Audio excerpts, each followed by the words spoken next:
This channel does not promote any violent, harmful, or illegal activities. All content provided by this channel is meant for an educational purpose only. Supreme কোর্টের যা নির্দেশ সেটা সবাইকে মেনে চলতে হবে।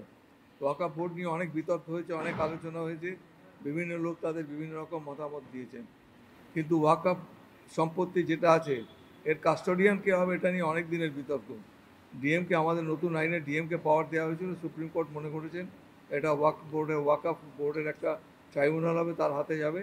আর নিশ্চয়ই সরকার বা যারা রয়েছেন ওয়াকফ বোর্ডের সম্পত্তির মালিক তারা চিন্তা ভাবনা করবেন, ওদের মাতোয়ালি আছেন, মাতোয়ালিরা চিন্তা করবেন। সেই সঙ্গে সুপ্রিম কোর্ট এটাও যে পরিপূর্ণ রায় না দেওয়া পর্যন্ত যেমন অবস্থায় ছিল যে যে সম্পত্তি স্ট্যাটাস মেনটেন করতে হবে। ঠিক আছে, সুপ্রিম কোর্ট ঠিকই বলেছেন। করে দিচ্ছিল হ্যাঁ ঠিকই, এটা একটা যে জানার একটা ভ্যাকেন্ট তৈরি হয়েছিল, ভ্যাকাম তৈরি হয়েছিল, সেটা কভার করবার জন্য সুপ্রিম কোর্ট বলেছেন স্ট্যাটাস কো মেনটেন করতে হবে, যা ছিল পূর্বাবস্থা সেখানেই যেতে হবে।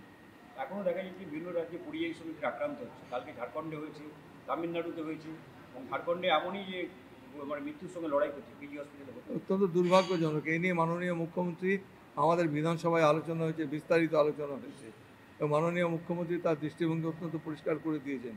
এবং আমরা চাই পরিযায়ী শ্রমিক যারা বাইরে কাজ করতে যাচ্ছেন তাদের যেমন সুরক্ষা দিতে হবে, সেই রাজ্যের যারা রয়েছেন আমাদের ক্ষমতায় রয়েছেন সেই রকম অনেক পরিযায়ী শ্রমিক পশ্চিমবঙ্গেও রয়েছেন, এবং তাদেরও নিরাপত্তা অত্যন্ত সুনিশ্চিত।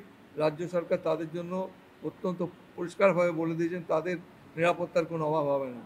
এই গত পরশুদিন আমি অল ইন্ডিয়া স্পিকার্স কনফারেন্স একটা কমনওয়েলথের উইংয়ের আমি গেছিলাম, সেখানে সব রাজ্যের স্পিকাররা এসেছিলেন। তাদেরও আমি বলেছি যে পশ্চিমবঙ্গের থেকে যারা বাইরে কাজ করতে যাচ্ছেন তাদের ওপর যে নির্যাতন হচ্ছে, আপনারা আপনাদের মুখ্যমন্ত্রীদের বলবেন এগুলো যেন একটু দেখেন, এটা যেন না হয়। লোকসভার স্পিকারও সেখানে উপস্থিত ছিলেন, অনেকেই বলেছেন যে হ্যাঁ এটা আমরাও সংবাদ পেয়েছি, এটা আমরা দেখতে বলুন। আপনি বলুন স্যার, বাংলা ভাষায় কথা বলার জন্য বলছি যে আক্রমণ করা হয়েছে, টাকা লুটপাট করে নিয়েছে 48,000 টাকা। এটা তো খুব দুর্ভাগ্যজনক। এটা নিয়ে মাননীয় মুখ্যমন্ত্রী তো তার অত্যন্ত দৃষ্টিভঙ্গি স্বচ্ছভাবে বিধানসভায় প্রকাশ করেছেন। মিমি চক্রবর্তী আপনাদের এলাকারই প্রাক্তন সাংসদ, তাকে আবার ইডি ডেকেছি। ভোট আসতেই কি যারা তৃণমূলের সঙ্গে জড়িত ছিলেন বা আছেন তাদেরকে ডাকাটাকি শুরু হয়েছে? কি মাথা মুন্ডু নেই, কেন ডাকছে আমি কিছু বুঝতে পারলাম না। অনেক বিজ্ঞাপন সংস্থা রয়েছে, তাতে অনেকে অনেক বিজ্ঞাপন দেয়, অনেক সোনার বিজ্ঞাপন দেয়, অনেকে তাদের প্রোডাক্ট বাজারে লঞ্চ করার জন্য বড় চিত্র তারকা খেলোয়াড়দের নিয়ে তাদের প্রচার করেন। তাতে অপরাধটা কী আছে আমি জানি না, কেন ইডি ডেকে পাঠিয়েছেন আমার কাছে পরিষ্কার নয়। তবে আমার যেটা মনে হচ্ছে যে কিছু কিছু সংস্থা রয়েছে যারা বাণিজ্যিক কারণে আমাদের যারা সিনেমার অভিনেতা অভিনেত্রী রয়েছেন তাদের এবং বিভিন্ন খেলোয়াড় বা বিভিন্ন জায়গায় ক্ষেত্রে যারা খ্যাতনামা তাদের দিয়ে বিজ্ঞাপন দেয়, সেটা অপরাধ কিভাবে হচ্ছে আমার বোধগম্য হচ্ছে না। গুলশান কলোনিতে যেভাবে আগের দিন আমরা দেখলাম যে বন্দুক নিয়ে মানে নাচানাচি, বন্দুক নিয়ে এরকম ভর সন্ধ্যেবেলা কলকাতার বুকে এই ধরনের ঘটনা, মানে পুলিশের কি সক্রিয়তার আরও প্রয়োজন রয়েছে?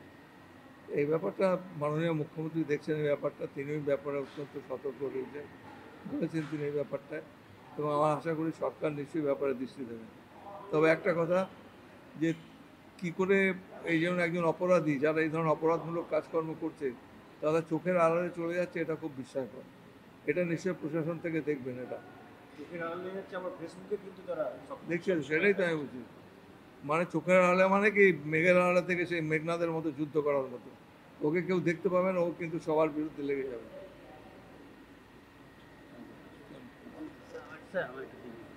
लेके सुप्रीम कोर्ट का जो राय आया है, ये लेके क्या बोलेंगे सर?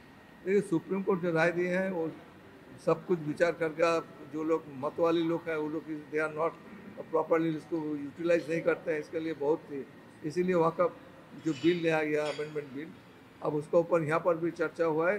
अपने सब स्टेट से अपना अपना जो लोग हैं उन लोग का अपना ओपिनियन दिए हैं, लेकिन सुप्रीम कोर्ट का जो राय है कि जैसा पुराना जगह में था उसी जगह पर।